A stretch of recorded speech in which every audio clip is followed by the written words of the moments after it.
तो सबसे पहले बात करेंगे जलवायु खंड होता क्या है। थोड़ा सा हार्ड टॉपिक है, अपने इसे ट्रिक के माध्यम से समझेंगे, आसान करने की कोशिश करेंगे ताकि आपको आसानी से समझ में आए। तो सबसे पश्चिम में आते हैं, उसके बाद सेकंड ए और सेकंड बी, ना तो पूरब में आते हैं ना पश्चिम में, ना उत्तर और उदयपुर, भीलवाड़ा और उदयपुर, बांसवाड़ा, वाड़ा और डूंगरपुर। नमस्कार स्टूडेंट, सोल्ट्री के ई प्लेटफॉर्म पे मैं जगदीश राय एक बार फिर से आपका हार्दिक स्वागत करता हूं। आज अपने बात करेंगे कृषि जलवायु खंड के बारे में। तो सबसे पहले बात करेंगे जलवायु खंड होता क्या है। थोड़ा सा हार्ड टॉपिक है, अपने इसे ट्रिक के माध्यम से समझेंगे, आसान करने की कोशिश करेंगे ताकि आपको आसानी से समझ में आए। तो सबसे पहले बात करेंगे जलवायु खंड में कि जलवायु खंड होते क्या हैं। तो जलवायु खंड क्या होते हैं कि जलवायु कंडीशन के आधार पर प्रत्येक जिले को अलग अलग जलवायु खंडों में रखा जाता है। जैसे कुछ क्षेत्र है जो शुष्क क्षेत्रों में आते हैं और कुछ क्षेत्र है जो अति आर्द्र क्षेत्र में आते हैं, तो इन्हें अलग अलग खंडों में बांटा जाता है क्लाइमेटिक कंडीशन के आधार पर। इसीलिए इसे जलवायु खंडों में वर्गीकृत किया गया है। तो सबसे पहले अपने बात करते हैं राजस्थान के जलवायु खंड कौन कौन से हैं। तो कितने राजस्थान में जलवायु खंड हैं। तो राजस्थान में अगर बात करें अपने, राजस्थान में टोटल कितने जलवायु खंड हैं? 10। राजस्थान में 10 एग्रो क्लाइमेटिक जोन है, कृषि जलवायु खंड। उसके पश्चात एक आता है इकोलॉजिकल जोन। इकोलॉजिकल जोन की अगर बात की जाए, इकोलॉजिकल जोन राजस्थान में टोटल 21 यानी कि 21 इकोलॉजिकल जोन है। उसके बाद अपने बात करते हैं इंडिया की। तो इंडिया में कुल कितने एग्रो क्लाइमेटिक जोन है। तो इंडिया में अगर बात करें अपने प्लानिंग कमीशन के अनुसार, प्लानिंग कमीशन के अनुसार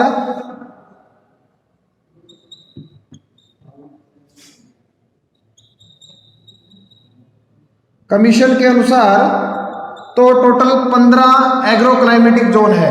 प्लानिंग कमीशन के अनुसार बात करें तो कितने हैं? 15 कृषि जलवायु खंड।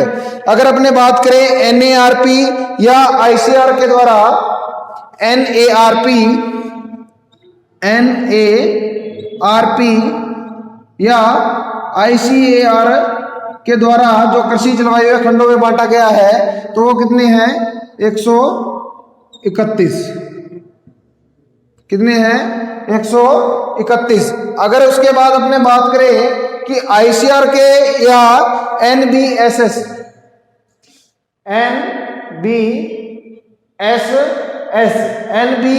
या ICR के अकॉर्डिंग या ICAR के अकॉर्डिंग इकोलॉजिकल जोन की, तो पहले ये कितने थे? 21 थे, अभी इनको कितना कर दिया गया है? 20। National bureau soil survey and, ठीक है, और land use planning, land use planning, LB, land use planning, ठीक है, LUP, लैंड यूज प्लानिंग के अनुसार कितने थे? 21 थे, जिन्हें अभी क्या कर दिया गया है? 20 कर दिया गया है। उसके पश्चात अगर ICR के अकॉर्डिंग बात करें इकोलॉजिकल जोन की इंडिया में, तो ICR के अनुसार इकोलॉजिकल जो जोन है वो कितने हैं? 8 है। दोबारा बता देता हूं, सबसे पहले राजस्थान की बात करते हैं, कृषि जलवायु खंड की बात करते हैं। तो राजस्थान में टोटल 10 कृषि जलवायु खंड हैं, जिनमें से अगर इकोलॉजिकल खंड की बात करें तो कितने हैं? 21 हैं। उसके बाद अपने बात करते हैं प्लानिंग कमीशन के अनुसार, प्लानिंग कमीशन के अनुसार इंडिया में 15 कृषि जलवायु खंड हैं, और NARP या ICAR के अनुसार इंडिया में 131 एग्रो क्लाइमेटिक जोन है, यानी कि कृषि जलवायु खंड। अगर उसके बाद करें NBSS या LP, लैंड यूज प्लानिंग के अनुसार, तो ये कितने इकोलॉजिकल जोन थे? इकोलॉजिकल जोन की अगर बात करें तो 21 थे, जिनको घटाकर अब कितना कर दिया गया है? 20। ICR के अकॉर्डिंग अगर इकोलॉजिकल जोन की बात की जाए तो कितने थे? 8 थे, जिनको अब जो क्या कितने हैं? 8 है, 8 है, और ये 8 ही है। ठीक है। उसके बाद अपने बात करते हैं राजस्थान के कृषि जलवायु खंड के बारे में कि राजस्थान में कितने हैं, 10 हैं, और उनको किन किन नामों से जाना जाता है उनके बारे में। तो सबसे पहले राजस्थान की जो आकृति है वो कैसी होती है, पतंगाकार होती है। राजस्थान की आकृति कैसी होती है, पतंगा। अपने को सिर्फ दिशाओं का याद रखना है, दिशाओं के साथ साथ अपने इनके नाम याद रख सकते हैं। तो सबसे पहले ये कितने कितने होते हैं उनके नाम लिख लेते हैं। तो सबसे पहले first A, number 2 first B, first C, second A, second B, third ए,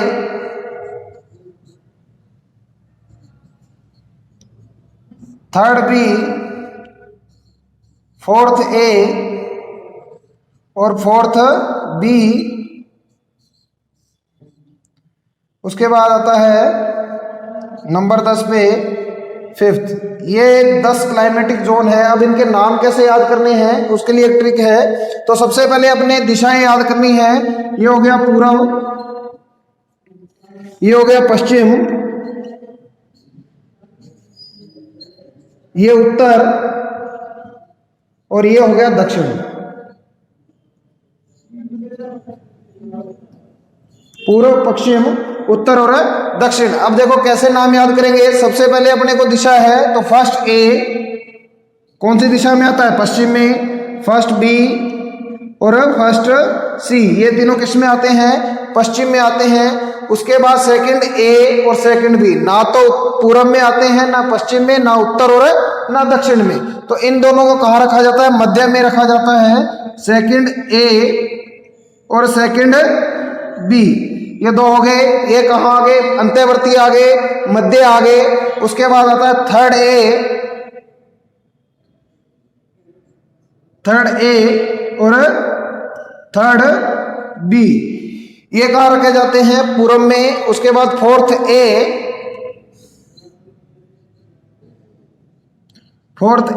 और फोर्थ बी, ये कहाँ आते हैं, दक्षिण की तरफ आते हैं। अब बच गया अकेला फिफ्थ, ये कहाँ आता है, इन दोनों के मध्य आता है।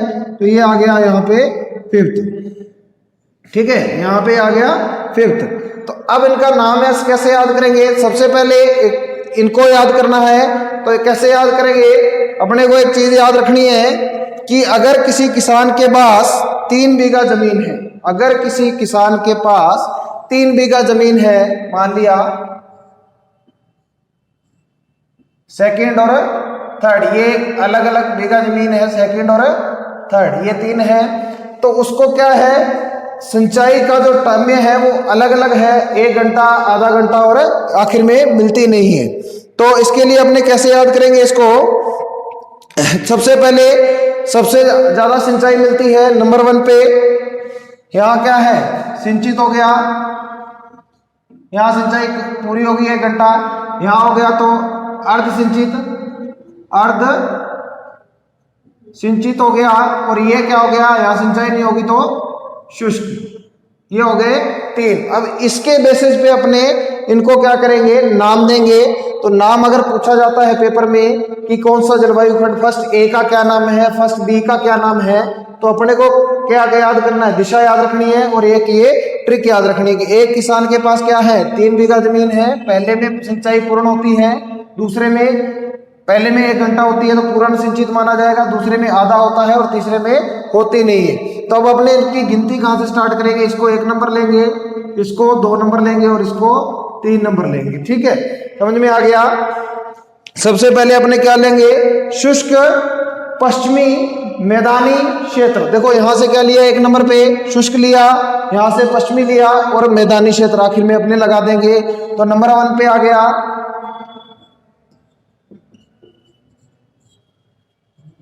शुष्क, पश्चिमी, मैदानी क्षेत्र, ये फर्स्ट का नाम हो गया।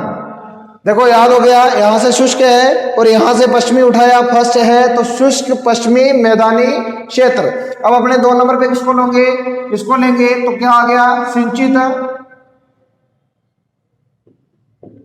किस दिशा में है, पश्चिम में है, तो पश्चिमी मैदानी क्षेत्र। उसके पश्चात नंबर 3 पे किस दिशा में है, पश्चिम में है, क्या बच गया, अर्धसिंचित। तो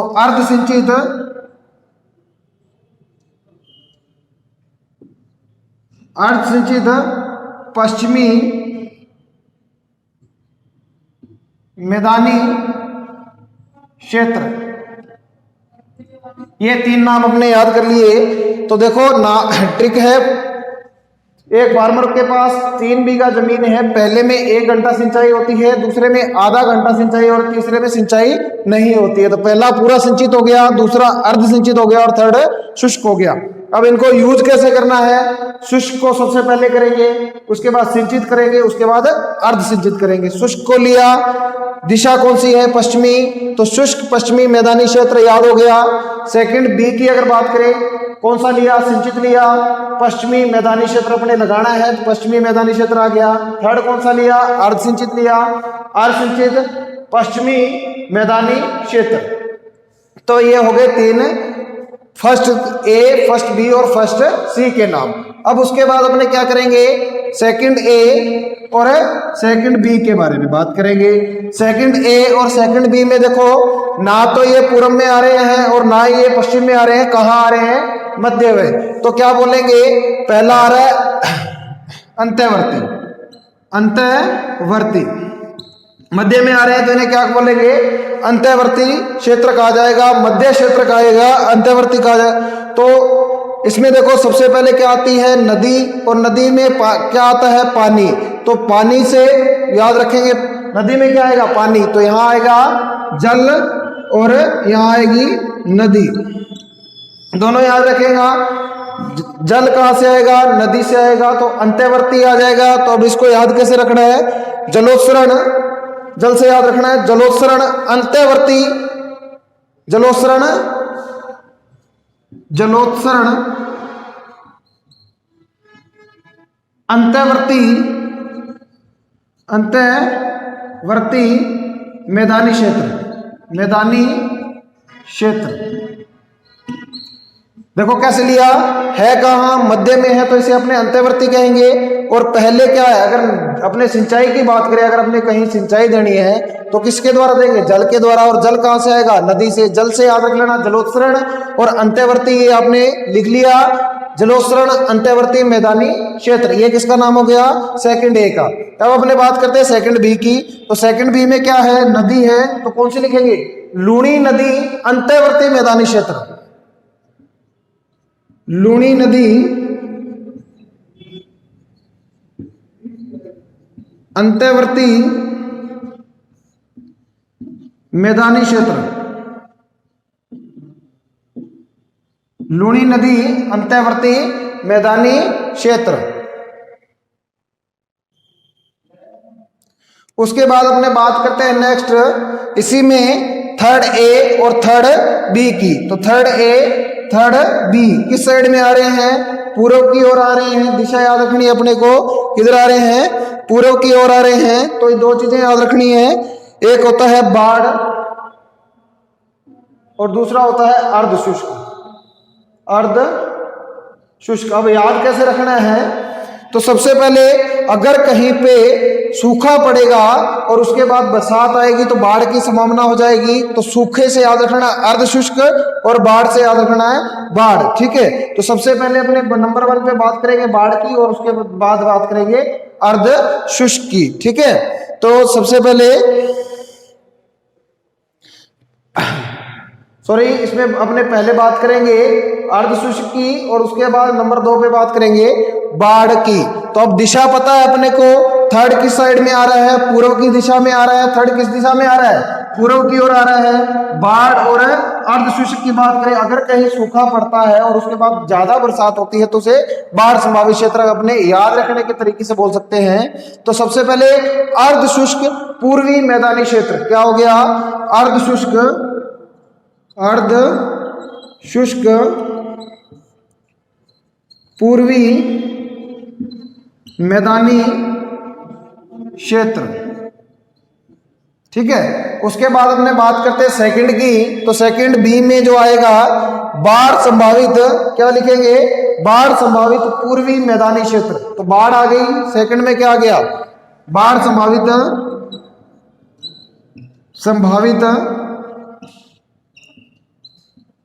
पूर्वी मैदानी क्षेत्र। अब अपने बात करते हैं फोर्थ ए और फोर्थ बी और फिफ्थ तीनों की।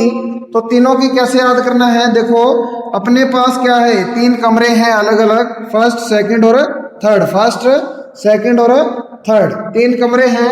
तो इनमें जो आर्द्रता है उसके बेस पे याद करना है। यहाँ आर्द्रता कितनी है, 25% है, यहाँ कितनी है 100% है, और यहाँ कितनी है 100% से ज्यादा है, मोर देन 100% से ज्यादा है। तो इसे अपने क्या करेंगे, इसे कहेंगे अर्ध आर्द्र कहेंगे। आर्द्रता से याद करनी है, अर्ध आर्द्र आधा आधा है, मान लो यहाँ 50% है, यहाँ 50% आर्द्रता है, यहाँ 100% है और यहाँ 100% से अधिक है, तो इसे कहेंगे अर्ध आर्द्र, उसके इसे कहेंगे आर्द्र और इसे बोलेंगे अति आर्द्र।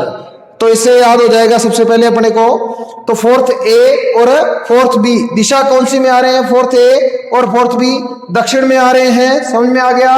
फोर्थ ए और फोर्थ बी कहाँ आ रहे हैं, दक्षिण में आ रहे हैं। और उसके बाद इसको याद रखना ट्रिक को, 3 रूम में अपने आर्द्रता के परसेंटेज पे बांटेंगे, इसमें 50% आर्द्रता है, इसमें 100 है और इसमें 100 से अधिक है। तो अब देखो कैसे इसको बनाएंगे क्वेश्चन, नाम इसका तो क्या आ रहा है, अर्ध आर्द्र, ये अर्ध आर्द्र है, यहाँ आर्द्रता क्या है आदि, अर्ध आर्द्र दक्षिणी मैदानी क्षेत्र। ठीक है, क्या याद रखेंगे, अर्ध आर्द्र दक्षिणी मैदानी क्षेत्र। समझ में आ गया, दोबारा देख लो, फर्स्ट ए फर्स्ट हो, दिशा में कौन से आ रहे हैं, दक्षिण में।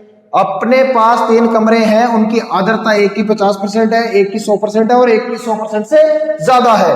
तो कैसे याद करेंगे, जिसकी 50% में उसमें आधी है तो अर्ध आर्द्र, और इसमें क्या है 100% है तो इसे बोलेंगे आर्द्र, और इसकी क्या है 100 से ज्यादा है तो अति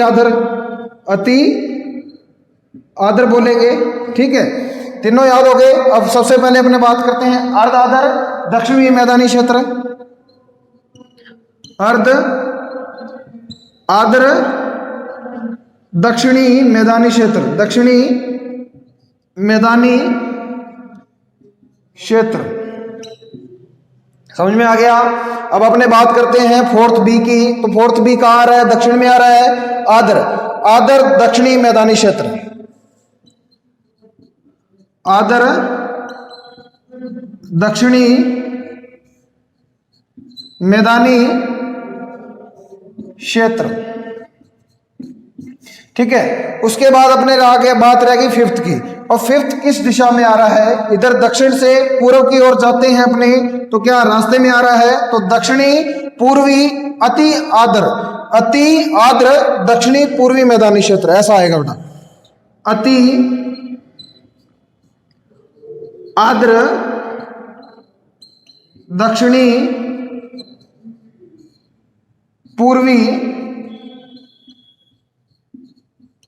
मैदानी क्षेत्र।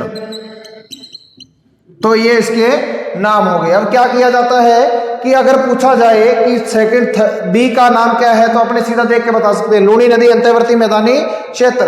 अगर पूछ लिया जाए फोर्थ बी का क्या नाम है, आर्द्र दक्षिणी मैदानी क्षेत्र, और फिफ्थ का पूछ लिया जाए अति आर्द्र दक्षिणी पूर्वी मैदानी क्षेत्र। समझ में आ गया।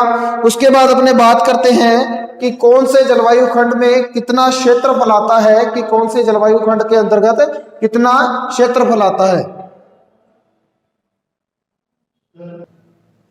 तो देखते हैं कि कौन से जलवायु खंड के अंतर्गत कितना क्षेत्रफल आता है। तो बात करते हैं सबसे पहले फर्स्ट ए की, तो फर्स्ट ए के अंतर्गत आता है 4.7%, और उसके बाद सेकंड बी में कितना आता है 2.10%, उसके बाद फर्स्ट सी में कितना आता है 7.7%। उसके बाद क्वेश्चन कैसे पूछा जाता है, क्षेत्रफल। ये क्या है, क्षेत्रफल। अगर क्षेत्रफल पूछा जाए कि कितना कितना परसेंटेज आता है, अब क्वेश्चन कैसे पूछा जाता है कि सबसे बड़ा जलवायु खंड कौन सा है। तो सबसे बड़ा जलवायु खंड अपने को याद करना है। तो देखिए इसमें सबसे ज्यादा क्षेत्रफल किसके अंतर्गत आता है, 7.7 इसमें आ रहा है। देखो ये हो गया सबसे बड़ा, सबसे बड़ा। क्वेश्चन पूछा जाएगा कि राजस्थान के जो जलवायु खंड है उसमें से सबसे बड़ा जो जलवायु खंड है वो कौन सा है। तो अपने क्षेत्रफल याद कर लिया।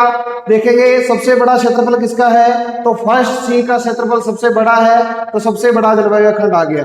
उसके बाद सबसे छोटा जलवायु खंड कौन सा है, तो कौन सा है, फोर्थ बी। तो ये कौन सा आ गया, सबसे छोटा, सबसे छोटा, सबसे छोटा जलवायु खंड आ गया। तो इनको यहां लिख लेते हैं अपने एक साइड में, यहां लिख देता हूं।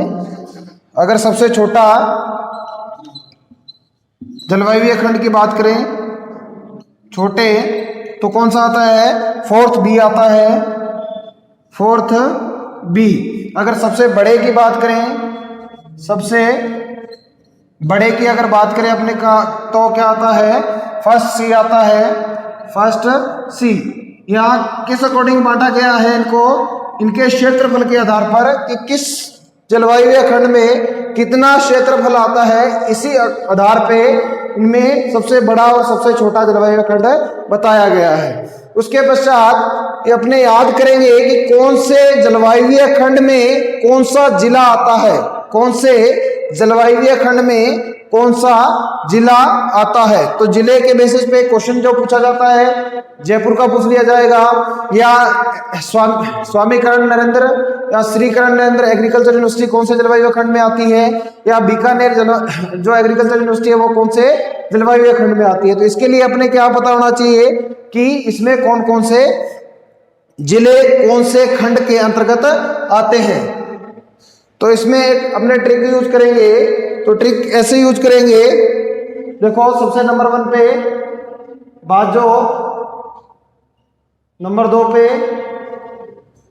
हश्री, नंबर 3 पे बीजे, बाजो हश्री बीजे। उसके बाद नासिजू, नंबर 4 पे आ गया नासिजू, नंबर 5 पे जापा, नासिजू जापा अजटो, नंबर 6 पे आ गया अजटो, 7 पे अब्दो, अजटो, अजटो। सबसे पहले बीजो, बाजो हसरी बीजे, नासिजू जापा अजटो अब्दो, बिहू बारू बुकोजा, बिहू बाड़ू, और नंबर 10 पे आ गया बू को जा।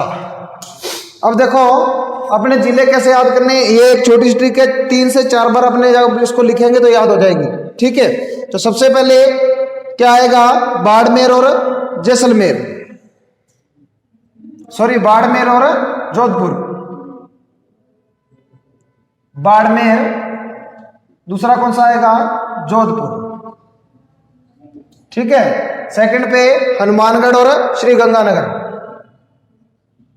हनुमानगढ़ और गंगानगर, हनुमानगढ़ और गंगानगर। थर्ड पे क्या आएगा, बीकानेर और जैसलमेर, बीकानेर और जैसलमेर। उसके बाद क्या आएगा, नागौर, सीकर और झुंझुनू, नागौर, सीकर, झुंझुनू, नागौर, सीकर और झुंझुनू। ठीक है, नागौर, सीकर और झुंझुनू। उसके बाद नंबर 4 पे आएगा जालोर और पाली। उसके बाद आएगा अजमेर, जयपुर और टे से अजटो से टे से टोंक। अभी समझा देता हूं कैसे ट्रिक काम करेगी। ऐसे अलवर, अलवर, भरतपुर और धौलपुर, धौलपुर। उसके पश्चात भीलवाड़ा और उदयपुर, भीलवाड़ा और उदयपुर, बांसवाड़ा, वाड़ा और डूंगरपुर, डूंगरपुर। उसके बाद क्या आता है, बूंदी, कोटा और झालावाड़। ये हो गए जिले अपने। देखो अब इसको याद कैसे करना है। सबसे पहले अपने इसके नाम याद हो गए। अगर पूछा जाए कि राजस्थान में हनुमानगढ़ और गंगानगर कौन से जलवायु खंड में आते हैं, तो इसी से याद रखना है। First, second, third, fourth, fifth, sixth, seventh, eighth, ninth और ये 10th, ये सेम ही चल रहे हैं इसके। तो पूछ लिया जाए फर्स्ट बी के अंतर्गत कौन सा आता है, हनुमानगढ़ गंगानगर में किस में आते हैं, तो किस में आते हैं, फर्स्ट बी में आते हैं। किसी भी जिले का पूछ लिया, जैसे पूछ लिया जयपुर राजस्थान के कौन से जलवायु खंड में आता है, तो देखो जयपुर कितने में, उसमें 6 में, थर्ड ए में आएगा। ठीक है। अब क्वेश्चन कहां से बनता है, क्वेश्चन बनता है जैसे इस बार पेपर कौन बना रहा है, जेट का अगर बात करें, जेट में इस बार पेपर जो बना रहा है वो जोबनेर यूनिवर्सिटी बनाती है, श्री करण नरेंद्र एग्रीकल्चर यूनिवर्सिटी। अगर पूछा जाए श्री करण नरेंद्र एग्रीकल्चर यूनिवर्सिटी कौन से जलवायु खंड में आती है, तो अपने याद करना है जयपुर को। देखो यहाँ पे जयपुर आ गया। अब जयपुर देखो 6 में कौन सा है, थर्ड ए, तो अपने सीधा याद कर लेंगे थर्ड ए। यहाँ आ जाएगी स्वामी करण नरेंद्र एग्रीकल्चर यूनिवर्सिटी, स्वामी करण नरेंद्र एग्रीकल्चर यूनिवर्सिटी का अगर पूछा जाए तो कहाँ आएगी, थर्ड ए में आएगी। ठीक है, इसमें आएगी थर्ड ए। अब उसके बाद अगर पूछ लिया जाए स्वामी केशवानंद राजस्थान एग्रीकल्चर यूनिवर्सिटी कौन से जलवायु खंड में आती है, तो देखो बीकानेर में आती है। स्वामी केशवानंद यूनिवर्सिटी कहाँ है, बीकानेर। बीकानेर कौन से में आता है, फर्स्ट सी में, तो ये आ गया SKRAU, स्वामी केशवानंद राजस्थान एग्रीकल्चर यूनिवर्सिटी कौन से में आ गई, फर्स्ट सी में। अब पूछा जाए जोधपुर एग्रीकल्चर यूनिवर्सिटी किस में आती है, तो किस में है, जोधपुर फर्स्ट ए में।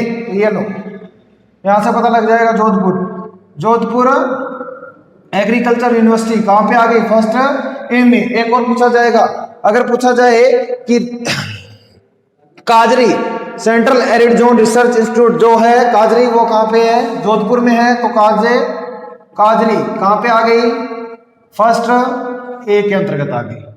ठीक है। उसके बाद पूछ लिया जाए जैसे दुर्गापुरा, स्वामी करण नरेंद्र एग्रीकल्चर यूनिवर्सिटी के अंदर में जो रिसर्च स्टेशन आता है दुर्गापुरा, कि दुर्गापुरा कौन से जलवायु खंड में आता है, तो ये लो थर्ड ए में दुर्गापुरा। समझ में आ गया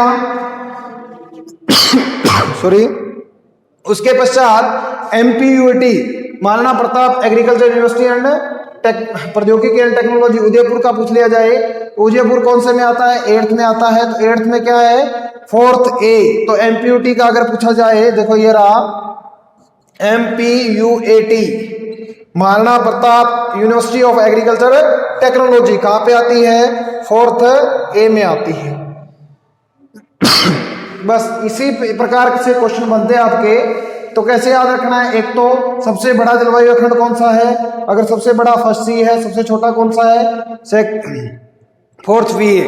अब पूछ लिया जाए कि जोबनेर यूनिवर्सिटी है श्री करण नरेंद्र, वो कहाँ, जोबनेर कहाँ आता है, जयपुर में, तो सीधा आएंगे जयपुर में। जयपुर आगे कहाँ पे आ गई, थर्ड ए में आ गई। दुर्गापुरा भी किसमें आता है, थर्ड ए के अंतर्गत आता है। जैसे पूछ लिया CIAH central institute of arid horticulture, central institute of for arid horticulture का अगर पूछ लिया जाए तो कहाँ पे, बीकानेर में। ये अपने को पता होना चाहिए है कहाँ, बीकानेर में है। बीकानेर का अगर अपने को पता है तो सबसे पहले आगे तुरंत पता लग जाएगा कहाँ है, फर्स्ट सी में है। ठीक है। तो ऐसे ही क्वेश्चन बनते हैं अगर अपने जेट की बात करें, ICR की बात करें या BHU की बात करें। अगर अपने बात कर लेते हैं रेनफॉल की, कि कहां पर रेनफॉल कितना mm होती है, तो mm में लिखा जाएगा। पहली बात तो ये ध्यान रखना कि जो वर्षा है वो किस में लिखी जाएगी, mm में लिखी जाएगी। तो अब कैसे याद करनी है, देखो इसको हटा दो एक बार। तो इन तीनों में जो वर्षा होती है वो कितनी होती है, 100 से लेकर 300 mm। इसको हटा देता हूं, 100 से लेकर 300 mm, ठीक है। 100 से यहां इन दोनों में कितनी होती है, सेकंड ए यहां पर लिख देता हूं, सेकंड ए और सेकंड बी में यहां होगी 300 से लेकर 500 mm। ये mm में लिखा जाएगा, ये ध्यान रखना। अब बात करते हैं थर्ड ए और थर्ड बी की। तो ये रहा थर्ड ए और थर्ड बी, इसमें कितना रखेगा, 500 से लेकर 700 mm। उसके बाद फोर्थ ए और फोर्थ बी, अगर ये लो, ये रहा फोर्थ ए और फोर्थ बी, यहां कितनी रखी जाएगी, 700 से लेकर 900 mm। ये भी हो गया। अब आ गया फोर्थ, अकेला फिफ्थ पूछा जाए तो कितना रखा जाता है, मोर देन 1100 mm। 1100 mm हमेशा mm में लिखी जाएगी, ठीक है। समझ में आ गया। दोबारा बता देता हूं, अगर अपने को वर्षा याद करनी है कि कहां पर कितनी वर्षा होती है, तो जलवायु खंड याद होना चाहिए अपने को। नाम के कोई जरूरत नहीं है, अपने फर्स्ट ABC कितनी होती है, 100 से लेकर 300 mm। सेकंड की बात करें, सेकंड ए और सेकंड बी, तो कितना, 300 से 500 mm। और उसके बाद थर्ड ए और थर्ड बी की अगर अपने बात करें तो कितना, 500 से 700 mm। फोर्थ ए और फोर्थ की बी की बात करें अपने तो कितना आएगा, 700 से 900 mm। अगर फिफ्थ की अगर अपने बात करें तो कितना आता है, मोर देन 1100 mm। तो ये हो गई बरसात की बात कि जो रेनफॉल होती है वो कितनी होती है किस एरिया में। देखो यहां पर कितना दे रखा है, 1100 mm। तो यहाँ ये देखो अति आर्द्र, जहां पर वर्षा ज्यादा होगी वो क्षेत्रफल भी वो क्या होगा, आर्द्रता उसी अकॉर्डिंग बढ़ती जाती है। यहाँ पर वर्षा सबसे कम है, 100 से 300 mm है, तो ये क्या है, देखो शुष्क आ गया ना। और यहाँ पर सबसे ज्यादा है तो ये क्या हो गया, अति आर्द्र हो गया, ठीक है। इसी अकॉर्डिंग क्वेश्चन पूछे जाते हैं, सिंपल क्वेश्चन बनते हैं। और जेट, ICR और BHU या सुपरवाइजर की बात करें तो क्वेश्चन पूछे जाते हैं, इजी क्वेश्चन आते हैं। क्षेत्रफल में पूछा जा सकता है, या कोई भी यूनिवर्सिटी से पूछा जाता है, कोई इंस्टीट्यूट से पूछा जा सकता है, या पूछ लिया जैसे अजमेर का दे रखे है सीड स्पाइसेस वाला मसाला एवं बीजीय अनुसंधान केंद्र है, जो कहाँ है, बीजीय मसाला अनुसंधान केंद्र जो दे रखा है वो कहाँ है, अजमेर में। अगर पूछ लिया जाए कहाँ पे है, थर्ड ए में, तो बीजीय मसाला अनुसंधान केंद्र पूछ लिया जाए अजमेर में है तो बीजी में है। तो ये लो, ये दिया हुआ अजमेर किस में आ रहा है, थर्ड ए में आ रहा है। तो इसी प्रकार अपने इनको बता सकते हैं। धन्यवाद दोस्तों। पिछले वीडियो में आपका प्यार काफी देखने को मिला। हम चैनल को लाइक करें, सब्सक्राइब करें, और एक बार आप हमारे इस इंस्टीट्यूट में पधारें और ऑफलाइन क्लास लेके जरूर देखें। धन्यवाद।